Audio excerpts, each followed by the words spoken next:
What is up, people, to another episode of HY Sports Talk. I am back. My last couple of videos have been pretty quiet, so I'm going to try to be a little bit louder this time, okay?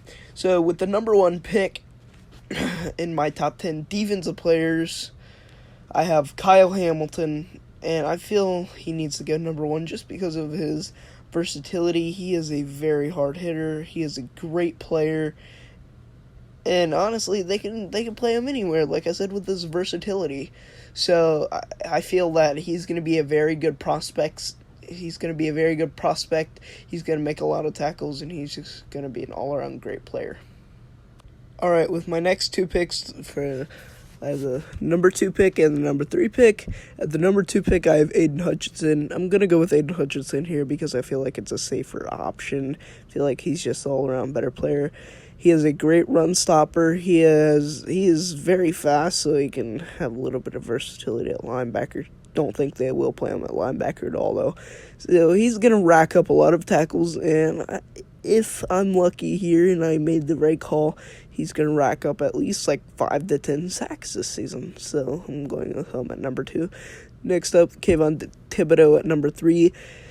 This was a little bit of stretch, but he's very versatile, and he can move around. He's very quick, and that's why I believe he's going to make a lot of tackles and be a great fantasy player.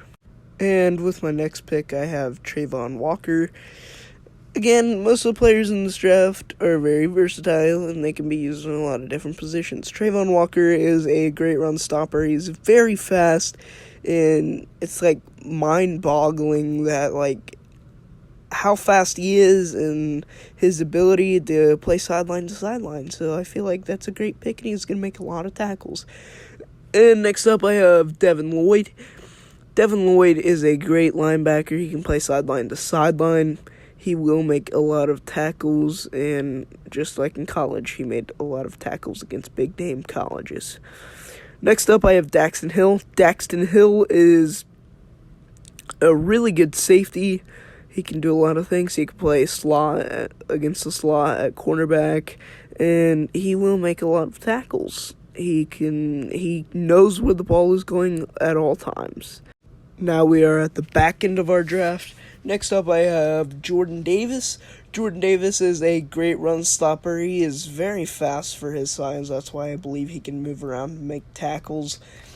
He always can find the running back, and he can get past offensive linemen very easily. So I feel like this would be a great pick. Next up, we have Lewis Cine from the Minnesota Vikings. This is a great pick because he does make quite a few interceptions, which I found out.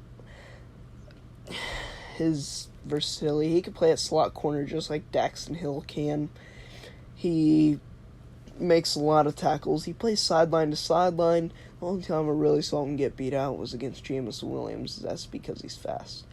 Next up, at number 9, we have Jermaine Johnson. Jermaine Johnson is a great edge rusher. I don't feel like he's up there with Kayvon Thibodeau, Travon Walker, Aiden Hutchinson, but he's definitely up there. That's why I have him on the back end of my draft. He is a great player. He can get offensive linemen pretty well. His power rush isn't as good, but it's still really good, and that's why I have him on the later end of my draft. He can also make a lot of tackles in the run game. Last but not least, with our number 10 pick, we have Devontae Wyatt from the Packers. Devontae Wyatt is a great run stopper. He's very big. He plugs all the holes. He can get a hand on guys, and he will slam them to the ground. His power rush is insane. Doesn't have very well speed rush because, he's big, but his power rush is really good. He makes a lot of tackles in the run game, so that's why I put him here at number 10. And with our honorable mention, I have Trent McDuffie. He was my first, basically, real cornerback on this list. He gives up a little bit of yards, not a lot, but on the shallow routes, if they give it up, he knows where the ball is and he can make that tackle. He is quite fast, so that's why I have him as my honorable mention. And that concludes today's episode of HY Sports Talk. Thank you.